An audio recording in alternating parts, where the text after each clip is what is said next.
નમસ્કાર વિદ્યાર્થી મિત્રો, તો છેલ્લે આપણે શું જોઈ રહ્યા હતા? તો બે વર્ગ સંખ્યાઓની વચ્ચેની સંખ્યાઓ. તો છેલ્લે આપણે આ સૂત્ર મેળવ્યું હતું. તો આ સૂત્ર પરથી શું કહી શકાય કે n² અને n+1² વચ્ચે n² અને n+1² વચ્ચે પૂર્ણ વર્ગ સંખ્યા ન હોય તેવી સંખ્યાઓ કેટલી હોય? 2n હોય. પણ અહીંયા જુઓ છેલ્લે શું કીધું છે કે જે બે પૂર્ણ વર્ગના તફાવતથી એક ઓછી છે, એટલે કે જે બે પૂર્ણ વર્ગ છે એમના તફાવત એટલે કે બાદબાકીથી એક ઓછી, એટલે કે 2n+1 માંથી એક બાદ કરવાના, એટલે કેટલા થયા? 2n. એટલે કે બે પૂર્ણ વર્ગ સંખ્યાઓ વચ્ચે જે પૂર્ણ વર્ગ સંખ્યાઓ ન હોય તે કેટલી હોય? 2n જેટલી હોય. આ ખાસ યાદ રાખવું. તો હવે જોઈએ એક્ઝામ્પલ જોઈએ એક. તો એક્ઝામ્પલ નંબર શું આપ્યો છે આપણને? એક્ઝામ્પલ નંબર 1 માં શું આપ્યું છે કે 9નો વર્ગ અને 10નો વર્ગ વચ્ચે કેટલી પ્રાકૃતિક સંખ્યાઓ આવે? તો સૌ પ્રથમ શું કરીશું? જો આપણને ક્રમિક આપેલી હોય ત્યારે જ આપણે આ સૂત્રનો ઉપયોગ કરવો, 2n નો. ઓકે, તો જોઈએ હવે. તો 9નો વર્ગ અને 10નો વર્ગ વચ્ચે કેટલી પ્રાકૃતિક સંખ્યાઓ આવે? તો 9નો વર્ગ એટલે કેટલો થશે? 81. 10નો વર્ગ એટલે કેટલો થશે? 100. તો 81 થી 100 ની વચ્ચે કેટલી પ્રાકૃતિક સંખ્યાઓ આવે? આપણને ખબર છે, પણ આપણે ગણવા બેસીએ તો બહુ ટાઈમ લાગે, એટલા માટે આપણે ડાયરેક્ટ સૂત્રનો ઉપયોગ કરીને આપણે વચ્ચેની સંખ્યાઓ મેળવીશું. તો અહીંયા જુઓ શું કરવાનું? તો આપેલી બંને સંખ્યામાંથી જે નાની સંખ્યા હોય તેને n બરાબર 9 લઈ લેવાના. શું કરવાનું? n બરાબર 9. તો n+1 બરાબર 10 થાય. એની જગ્યાએ 9 મૂકી દો. n+1 બરાબર 9 + 1 એટલે કેટલા થશે? 10 થશે. પછી શું કરશું? 9નો વર્ગ અને 10નો વર્ગ વચ્ચેની પ્રાકૃતિક સંખ્યા બરાબર 2n. હમણાં મેં તમને કીધું કે n² અને n+1² વચ્ચે પૂર્ણ વર્ગ સંખ્યા ન હોય તેવી સંખ્યાઓ કેટલી? તો 2n. આ છે આપણો n² અને આ શું છે?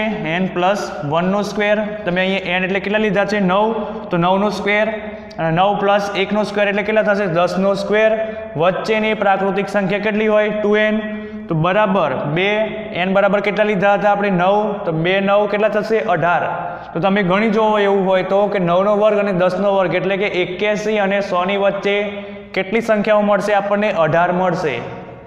તેવી જ રીતે બીજો એક્ઝામ્પલ છે એ જોઈએ. તો એ શેના માટે છે કે 11નો વર્ગ અને 12નો વર્ગ વચ્ચે.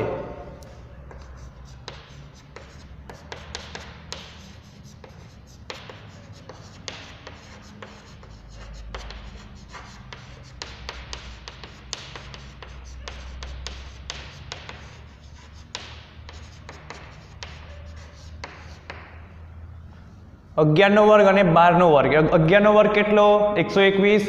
12નો વર્ગ કેટલો? 144. તો એ 121 થી 144 વચ્ચેની પ્રાકૃતિક સંખ્યાઓ કેટલી એ આપણે મેળવવાની છે. સૌપ્રથમ શું કરીશું આપણે? સૌથી નાની સંખ્યા જુઓ. તો સૌથી નાની સંખ્યા કેટલી છે? n બરાબર કેટલી છે? 11. તો n+1 કેટલા થશે? 12 થશે. તો આ સંખ્યા કઈ કહેવાશે આપણી? n² અને આ કઈ કહેવાશે? n+1². તો પછી શું કરવાનું છે? આ બંનેની બાદબાકી કરવાની છે. અહીંયા જુઓ n+1² - n². તો અહીંયા આપણે શું કરીશું? અહીંયા આવું લખીશું 11² અને 12² વચ્ચેની પ્રાકૃતિક સંખ્યા બરાબર શું થશે? 2n થશે ને? સૂત્ર છે એ પ્રમાણે. તો 2 સૌથી નાની સંખ્યા n એટલે કે n બરાબર કેટલા છે? 11. તો લખીશું અહીંયા 11. 11 દુ 22. હવે તમે ગણી જોજો કે 11નો વર્ગ એટલે કે 121 અને 12નો વર્ગ એટલે કે 144. પૂર્ણ વર્ગ સંખ્યા ન હોય તેવી સંખ્યાઓ કેટલી હશે? 22 હશે.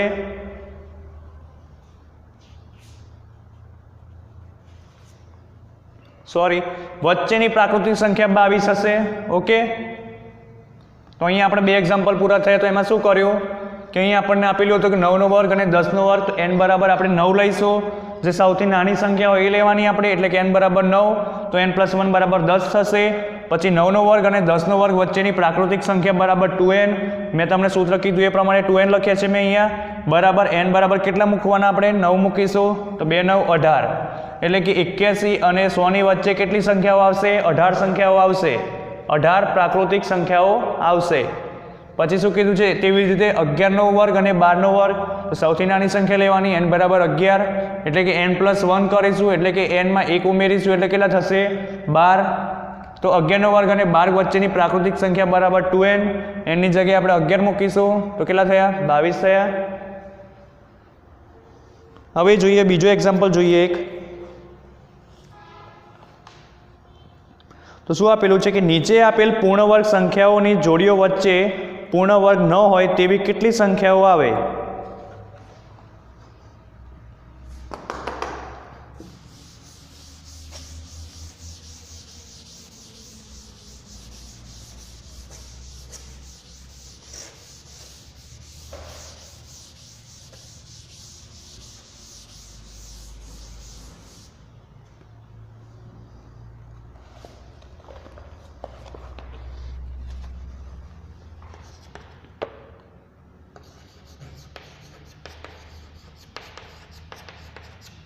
નીચે આપેલ પૂર્ણ વર્ગ સંખ્યાઓની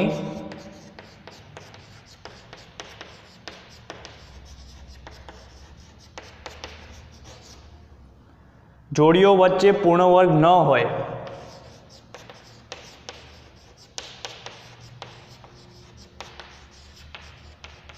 પૂર્ણ વર્ગ ન હોય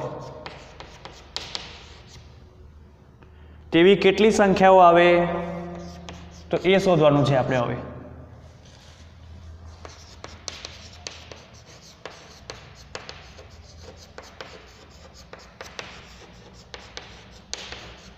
પહેલા આપણે શું જોયું કે બે પૂર્ણ વર્ગ સંખ્યાઓની વચ્ચેની આપણે પ્રાકૃતિક સંખ્યા જોઈ. હવે શું જોઈશું કે પૂર્ણ વર્ગ ન હોય તેવી સંખ્યાઓ શોધવાની છે આપણે. તો શોધીએ હવે. તો અહીંયા રકમ આપણને શું આપેલું છે? પહેલા કે 100નો વર્ગ અને 101નો વર્ગ.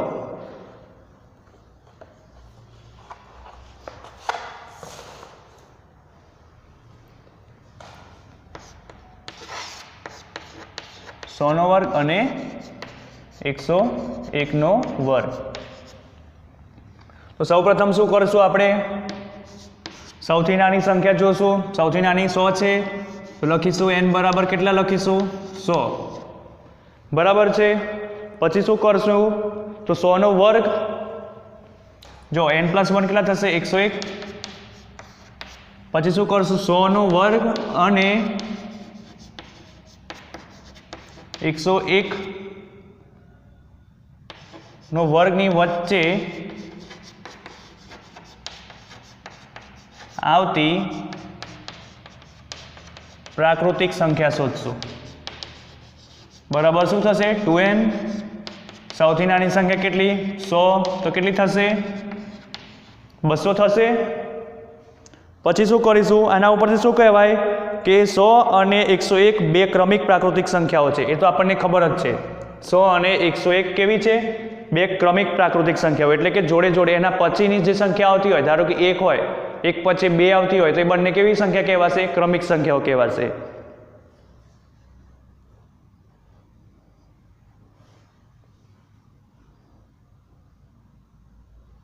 તો આના ઉપરથી શું કહેવાશે કે 100નો વર્ગ અને 101નો વર્ગ વચ્ચે પૂર્ણ વર્ગ ન હોય તેવી કેટલી સંખ્યાઓ મળે છે આપણને? 200 મળે છે.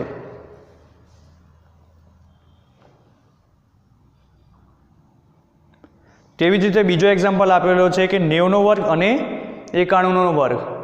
તો હવે સિમ્પલ છે, કઈ રીતે શોધવાનું?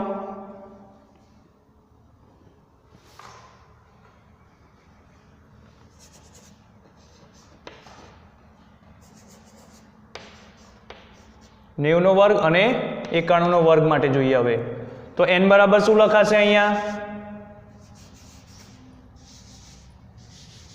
n બરાબર શું લખાશે? 90 લખાશે, જે નાની સંખ્યા હોય એ. n+1 એટલે કેટલા થશે? 91. તો 90 અને 91 વચ્ચે આવતી પ્રાકૃતિક સંખ્યા બરાબર શું લખાશે અહીંયા? 90. તો 90 તો કેટલા? 180. તો શું કહેવાશે? 90નો વર્ગ અને 91નો વર્ગ વચ્ચે પૂર્ણ વર્ગ ન હોય તેવી કેટલી સંખ્યાઓ હશે? 180. બરાબર છે. તેવી જ રીતે તમે કોઈ બી સંખ્યા લઈ શકો છો,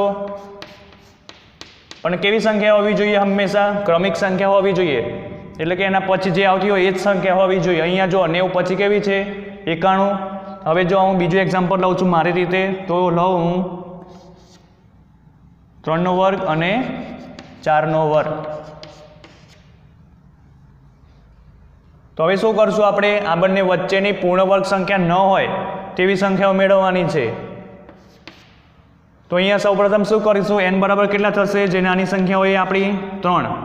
તો n બરાબર 3 એટલે n+1 બરાબર કેટલા થશે? 4. તો 3 નો વર્ગ અને 4 નો વર્ગની વચ્ચે આવતી પ્રાકૃતિક સંખ્યા બરાબર શું કહેવાશે?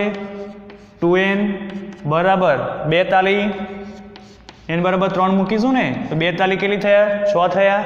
તો 3 નો વર્ગ અને 4 નો વર્ગ વચ્ચે પૂર્ણ વર્ગ ન હોય, એટલે કે કોઈ સંખ્યાનો વર્ગ થયેલો ના હોય. એટલે અહીંયા તમે જુઓ 3 નો વર્ગ છે અને 4 નો વર્ગ છે, તો તમને ખબર છે 3 નો વર્ગ કેટલો થશે?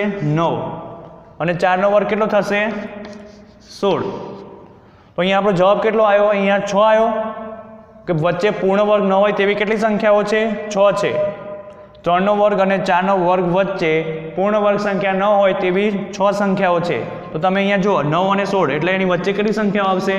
10, 11, 12, 13, 14 અને 15. તો જુઓ 6 થઈ જાય છે. 3 ને 3 6. તો આ બધી સંખ્યા તમે જુઓ પૂર્ણ વર્ગ નહીં હોય. 10 એ કોઈ સંખ્યાનો વર્ગ છે, તો આ પૂર્ણ વર્ગ નથી. 11 એ કોઈ સંખ્યાનો વર્ગ છે? નથી.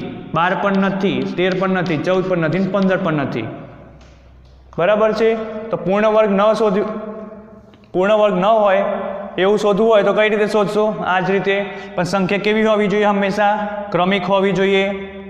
3 પછી 4, પછી 4 અને 5 માટે, 5 અને 6 માટે. બરાબર છે. એ પ્રમાણે હોવી જોઈએ, એટલે કે ક્રમિક સંખ્યાઓ હોવી જોઈએ. પછી અહીંયા તમે જુઓ બીજી કઈ સંખ્યા આપેલી છે આપણને? કે 1000 નો વર્ગ અને 1001 નો વર્ગ. તો એના માટે જોઈએ હવે આપણે.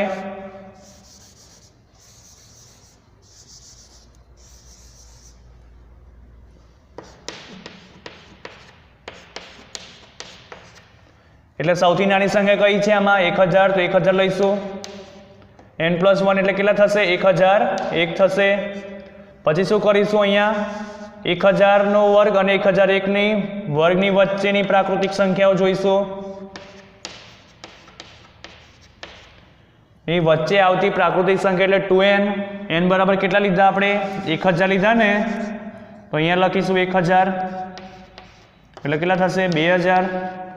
તો શું કહેવાશે? કે 1000 નો વર્ગ અને 1001 નો વર્ગની વચ્ચે પૂર્ણ વર્ગ ન હોય તેવી કેટલી સંખ્યાઓ મળશે? 2000 મળશે એવી. બરાબર છે. તો હવે જોઈએ બીજો એક નવો ટોપિક છે, એકી સંખ્યાઓનો સરવાળો.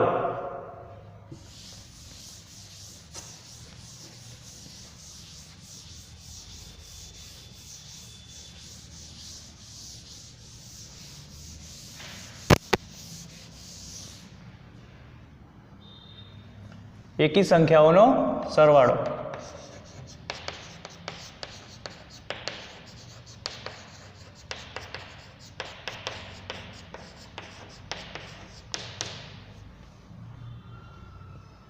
એટલે આપણે આમાં શું કરશું? કે એકી સંખ્યા હોય એમનો આપણે સરવાળો કરશું. માત્ર એકી સંખ્યાઓ વિશે આપણે માત્ર એકી સંખ્યાઓ વિશે વાત કરવાની છે. બરાબર છે. તો અહીંયા જોઈએ આપણે ચોપડીમાં શું આપેલું છે? કે એકી સંખ્યાઓ લેવાની છે. એકી સંખ્યાઓનો સરવાળો એટલે આપણે એકી સંખ્યાઓ એટલે કે 1, 3, 5, 7, 9 એવી સંખ્યાઓ લઈશું. તો અહીંયા તમને જુઓ શું આપેલું છે બુકમાં? તો 1 જે કેવી સંખ્યા છે? એકી સંખ્યા છે, જે આપણને ખબર છે. બરાબર. 1 એટલે કે 1 નો વર્ગ 1 થાય છે ને, 1 નો વર્ગ 1.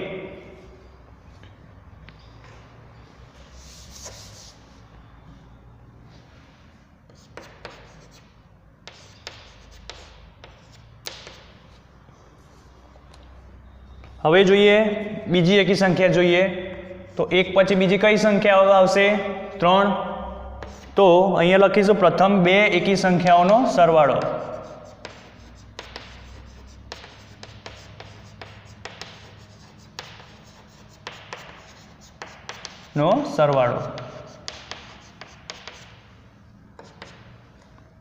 તો સરવાળો કેટલો થશે 1 + 3 એટલે કેટલા થશે 4 તો 4 એ કોનો વર્ગ છે 2 નો વર્ગ એટલે કેટલો થશે 4 પછી શું કરશું બીજી એક એકી સંખ્યા ઉમેરશું એટલે કે બીજી એક એકી સંખ્યા કઈ છે 1 3 પછી બીજી એકી સંખ્યા કઈ આવશે 5 તો અહીંયા લખીશું પ્રથમ 3 એકી સંખ્યાઓનો સરવાળો એટલે શું થશે 5 ને 3 8 ને 1 9 તો 9 કોનો વર્ગ છે 3 નો વર્ગ છે તો આ રીતે લખાશે તેવી જ રીતે બીજી એક એકી સંખ્યા ઉમેરીશું એટલે કે 1 3 5 પછી બીજી એક એકી સંખ્યા ઉમેરી મેં 7 તો શું લખાશે અહીંયા પ્રથમ 4 એકી સંખ્યાઓનો સરવાળો કેટલો થશે 16 થશે 16 કોનો વર્ગ છે 4 નો વર્ગ તેવી જ રીતે બીજી એક એકી સંખ્યા ઉમેરીએ તો 1 3 5 7 અને 9 તો હવે શું કરીશું પ્રથમ 5 એકી સંખ્યાઓનો સરવાળો 1 2 3 4 ને 5 થઈ ગઈ ને તો કેટલો થાય છે 25 તો કોનો વર્ગ છે 5 નો વર્ગ છે તો આના ઉપરથી તમે છેક સુધી તમે આ રીતે કરતા જશો તો તમને શું મળશે 1 3 5 7 પ્લસ 9 અપ ટુ n માટે પ્રથમ n એકી સંખ્યાઓનો સરવાળો એટલે અહીંયા n એકી સંખ્યાઓ માટે આપણે કરતા જઈશું તો આપણને કેટલો મળશે n નો વર્ગ મળશે બરાબર છે તો અહીંયા લખ્યું છે જુઓ પ્રથમ n એકી સંખ્યાનો સરવાળો કેટલો n² મળશે પ્રથમ n એકી સંખ્યાઓનો સરવાળો કેટલો મળશે n² કેમ મળશે અહીંયા તમે જુઓ વર્ગ થતો જાય છે 1 નો વર્ગ 2 નો વર્ગ 3 નો વર્ગ 4 નો વર્ગ 5 નો વર્ગ અને આપણને ખબર છે n બરાબર પ્રાકૃતિક સંખ્યા એટલે કે 1 2 3 up to dash dash dash બરાબર છે તો અહીંયા n બરાબર 1 2 3 4 5 6 7 8 9 10 એમ તમને મળતી જશે ક્યાં સુધી n સુધી મળતી જશે n સુધી મળતી જશે એટલે કે અહીંયા શું આવશે છેલ્લે n નો વર્ગ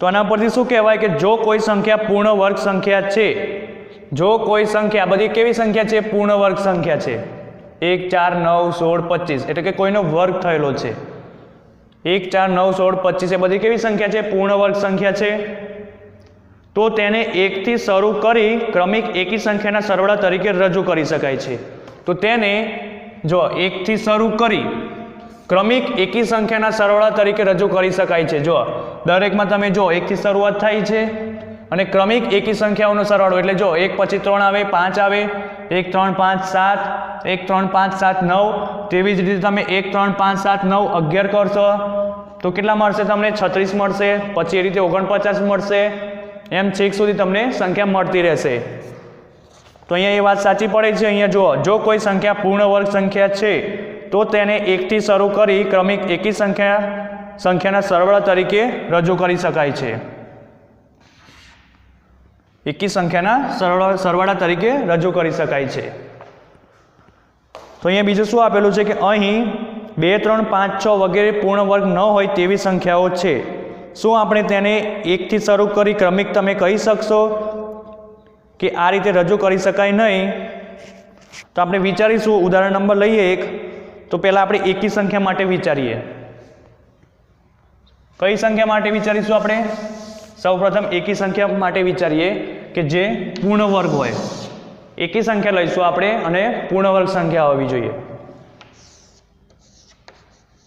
પૂર્ણ વર્ગ સંખ્યા લીધી મેં 25 અને કેવી સંખ્યા છે એકી સંખ્યા તો અહીંયા આપણે શું કરીશું કે આ જે એકી સંખ્યા છે ને એમાંથી આપણે બીજી બધી એકી સંખ્યાઓ બાદ કરીશું એટલે કે 25 આપણી એકી સંખ્યા છે ને એમાંથી બીજી એકી સંખ્યાઓ કઈ છે 1 3 5 7 9 જે આપણે વારાફરતી બાદ કરીશું તો અહીંયા જુઓ 25માંથી 1 બાદ કરું કેટલા થશે 24. પછી બીજામાં શું કરીશ 24માંથી 3 બાદ કરીશ તો કેટલા મળશે 21. તેવી રીતે 24 લખ્યા અહીંયા. હવે 21 માટે કરીએ તો 21માંથી આપણે કઈ એકી સંખ્યાઓ બાદ કરવાની છે, એટલે કે 1 3 પછી 5 માટે જોઈએ તો કેટલા મળશે 16. 4 માટે જોઈએ તો 16માંથી 6 બાદ કરીશું. સોરી 6 નહીં આવે, કારણ કે એકી સંખ્યાઓ જ બાદ કરવાની છે. 1 3 5 પછી કઈ આવશે 7, એટલે કેટલા મળશે 9. 9માંથી કેટલા બાદ કરીશું હવે 9 આવશે બરાબર 0. તો મેં અહીંયા શું કર્યું, મેં કોઈ બી એકી સંખ્યા લીધી અને એકી સંખ્યાઓમાંથી મેં એકી સંખ્યા જ બાદ કરી, એટલે કે 1 3 5 7 9 એ બાદ કરવાની છે આપણે. તો અહીંયા એકી સંખ્યામાંથી મેં કેવી સંખ્યા બાદ કરી એકી સંખ્યા, તો 25માંથી 1 કર્યા તો 24. આ 24 અહીંયા લખ્યા તો 24માંથી એકી સંખ્યા બાદ કરી તો 21. તેવી રીતે 5 7 અને 9 માટે છેલ્લે અહીંયા મને શું મળ્યું 0 મળ્યું. તો અહીંયા તમે જુઓ 25 બરાબર શું લખાશે, તમે એકી સંખ્યાનો સરવાળો કરો 1 3 5 7 9.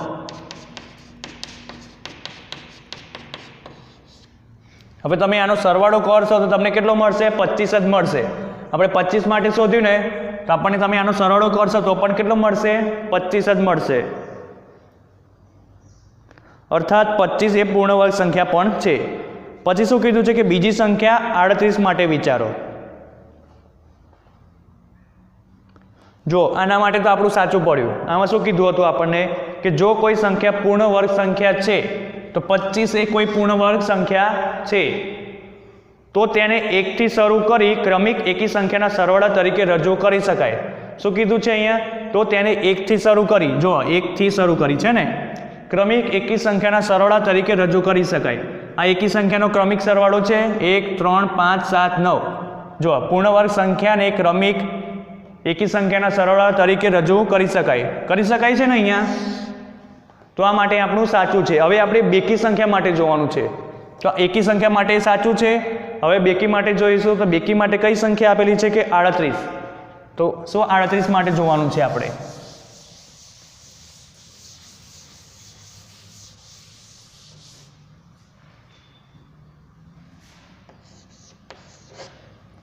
તમને અહીંયા ખબર પડી ગઈ હશે 38 મેં લીધા એટલે તમને તરત ખબર પડી ગઈ હશે કે એ કોઈ પૂર્ણ વર્ગ સંખ્યા નથી, એટલે કે એને ક્રમિક એકી સંખ્યાના સરવાળા તરીકે રજૂ કરી શકાશે નહીં. 38 લીધા છે મેં, તો હવે 38 માટે શું કરીશ, એકી સંખ્યા બાદ કરીશ.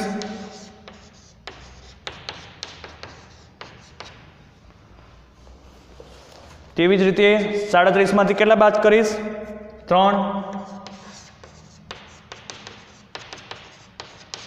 પછી 3 34માંથી કેટલા બાદ કરીશ 1 3 5 તો કેટલા મળશે 29. પછી શું કરીશું, હવે 29માંથી 7 બાદ કરીશ તો કેટલા મળશે મને 22. તેવી જ રીતે 5 22માંથી હું કેટલા બાદ કરીશ, હવે 7 પછી કેટલા આવે 9, તો 22માંથી 9 જાય તો કેટલા વધશે 13. પછી 6 માટે જોઈએ તો હવે 13 છે તો 9 પછી કઈ સંખ્યા આવશે 11, તો 13માંથી 11 જાય તો કેટલા વધશે 2 વધશે. પછી 7મો તો 2 માઇનસ કેટલા કરીશું, હવે 13 કરશું તો કેટલા વધશે -11. તો અહીંયા આપણે ક્યારે સ્ટોપ કરવાનું કે જ્યારે આપણને છેલ્લી સંખ્યા આપણને 0 મળે ત્યાં સુધી. તમે એકી સંખ્યા માટે જોયું તો તમે જોયું કે તમને કેવી છેલ્લી સંખ્યા કેવી મળતી હતી 0 સંખ્યા. પછી તમે શું કર્યું હતું કે જે એકી સંખ્યા હોય એનો તમે સરવાળો કર્યો હતો તો તે કઈ સંખ્યાને બરાબર હોય, તો અહીંયા જે સંખ્યા આપેલી હતી એ સંખ્યાને બરાબર હોય. પણ તમે આનો 1 3 5 7 9 11 13 કરશો તો એના બરાબર 38 થશે નહીં. તમે કરી જોજો.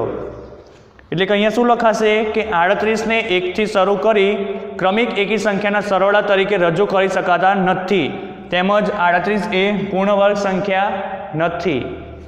તો 38ની જગ્યાએ તમે 40 પણ લઈ શકો છો, 64 પણ લઈ શકો છો. 64 પૂર્ણ વર્ગ સંખ્યા લેશો તો પણ એને ક્રમિક એકી સંખ્યાના સરવાળા તરીકે રજૂ કરી શકાશે નહીં. એવું જરૂરી નથી કે અહીંયા પૂર્ણ વર્ગ સંખ્યા હોવી જ જોઈએ. એવું જરૂરી નથી કે અહીંયા પૂર્ણ વર્ગ સંખ્યા આપણને આપેલી હોય તો એને ક્રમિક એકી સંખ્યાના સરવાળા તરીકે રજૂ કરી શકાય એવું કોઈ જરૂરી નથી. અહીંયા હંમેશા કેવી સંખ્યાઓ હોવી જોઈએ? એકી સંખ્યાઓ હોવી જોઈએ અને કેવી સંખ્યા હોવી જોઈએ? પૂર્ણ વર્ગ સંખ્યા હોવી જોઈએ. એટલે કે એકી સંખ્યાઓ કેવી છે? 25 છે. 25 એ કેવી સંખ્યા છે? એકી સંખ્યા છે અને પૂર્ણ વર્ગ સંખ્યા પણ છે. તેવી તમે તમારી જાતે પણ કિંમતો લઈ શકો છો, સંખ્યાઓ લઈ શકો છો. તો હવે જોઈએ આપણે નીચેની સંખ્યા પૂર્ણ વર્ગ સંખ્યા છે કે નહીં તે કહો.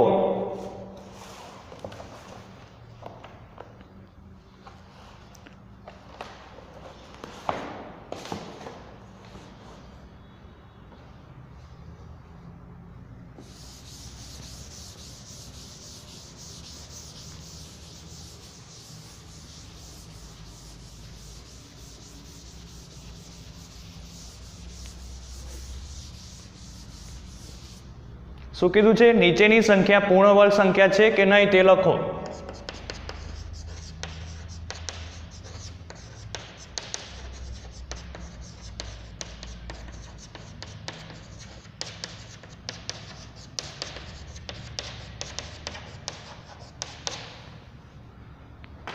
તો અહીંયા પહેલી રકમ શું આપેલી છે?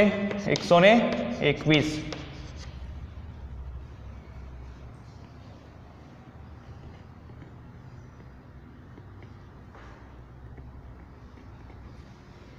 તો 121 અહીંયા પૂર્ણ વર્ગ છે કે નહીં તે જોવાની છે. તો આપણે શું કરશું? અહીંયા હમણાં અગાઉ એક્ઝામ્પલમાં કર્યું એ પ્રમાણે કરશું. તો અહીંયા 121 આપેલા છે તો 121 માંથી શું કરીશું આપણે? 121 કેવી સંખ્યા છે? એકી સંખ્યા છે. તો 121 માંથી આપણે શું કરીશું? એક એક બાદ કરતા જશું. તો 121 માઇનસ 1 કેટલા થશે? 120.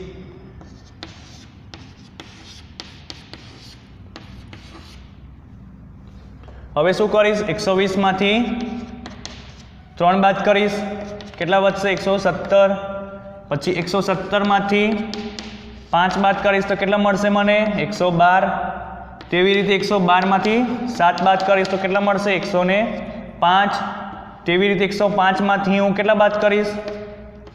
9 બાદ કરીશ. એ રીતે હું બાદ કરતા જઈશ તો મને મળશે 105 માંથી 9 બાદ કરીશ એટલે મને મળશે 96. તેવી રીતે 6 માટે જોઈએ. 96 માંથી કેટલા બાદ કરશું? હવે 9 પછી કઈ સંખ્યા આવે? એકી. તો 96 માંથી 11 બાદ કરીશું એટલે કે 6 માંથી 1 જાય તો 5, 9 માંથી 1 જાય તો 8. તો અહીંયા આપણને 85 મળ્યા. હવે 85 માંથી બીજી કઈ એકી સંખ્યા આવશે? 11 પછી બીજી કઈ એકી સંખ્યા? તો 13. તો 8 માંથી 5 જાય તો 3 અને 8 માંથી 1 જાય તો 7. તો કેટલા મળ્યા? 73. 73 માંથી 15 બાદ કરીશું હવે આપણે. તો 73 માંથી 15 જાય તો કેટલા વધશે? સોરી અહીંયા ભૂલ થઈ. 5 માંથી 3 જાય તો 2 અને 8 માંથી 1 જાય તો 7. 72 માંથી 15 જાય તો કેટલા વધશે? 57. તેવી રીતે 57 માંથી બીજી કઈ એકી સંખ્યા બાદ કરશું? 17. તો 7 માંથી 7 જાય તો 0, 5 માંથી 1 જાય તો 4. તો અહીંયા આપણને 40 મળ્યા. પછી શું કરીશું? 40 માંથી બીજી કઈ એકી સંખ્યા? તો 19. તો 40 માંથી આપણે 19 બાદ કરીશું એટલે કેટલા મળશે? 10 માંથી 9 જાય તો 1 અને કેટલા મળ્યા? 21. હવે શું કરશું? 21 અહીં લખીશું. 19 પછી કઈ સંખ્યા આવશે? બીજી એકી સંખ્યા કઈ? 21. તો આપણે છેલ્લે કેટલા મળ્યા? 0. તો અહીંયા આપણે સ્ટોપ કરી દઈશું. આટલે સુધી જોઈશું. હવે તમે જે એકી સંખ્યાઓ મળી છે તેનો તમે સરવાળો કરો. એકી સંખ્યાઓનો સરવાળો કરો એટલે કેટલો? 1, 3, 5, 7, 9, 11, 13, 15, 17, 19 પ્લસ 21. તમે આનો તમે સરવાળો કરશો એટલે તમને કેટલો મળશે? 121. તમારે ચેક કરવાનું પહેલાં કે કેટલો સરવાળો મળે છે? 121 મળે છે કે નહીં. મને ખબર છે આનો સરવાળો કરીશ તો 121 મળશે એટલે મેં અહીંયા લખી દીધા 121. તો આ સંખ્યા કેવી કહેવાશે? પૂર્ણ વર્ગ સંખ્યા. અને તમને મોઢે પણ યાદ હશે કે 11 નો વર્ગ એટલે કેટલો થાય છે? 121. એટલે તરત આપણને ખબર પડી જશે કે આ પૂર્ણ વર્ગ સંખ્યા છે. તેવી જ રીતે તમારે હોમવર્કમાં બીજા કરવાના રહેશે એક્ઝામ્પલ 55 માટે, 81 માટે, 49 માટે અને 69 માટે. ઓકે, તો આપણે અત્યારે અહીં સુધી રાખીએ છીએ. હવે આપણે નેક્સ્ટ લેક્ચરમાં મળીશું.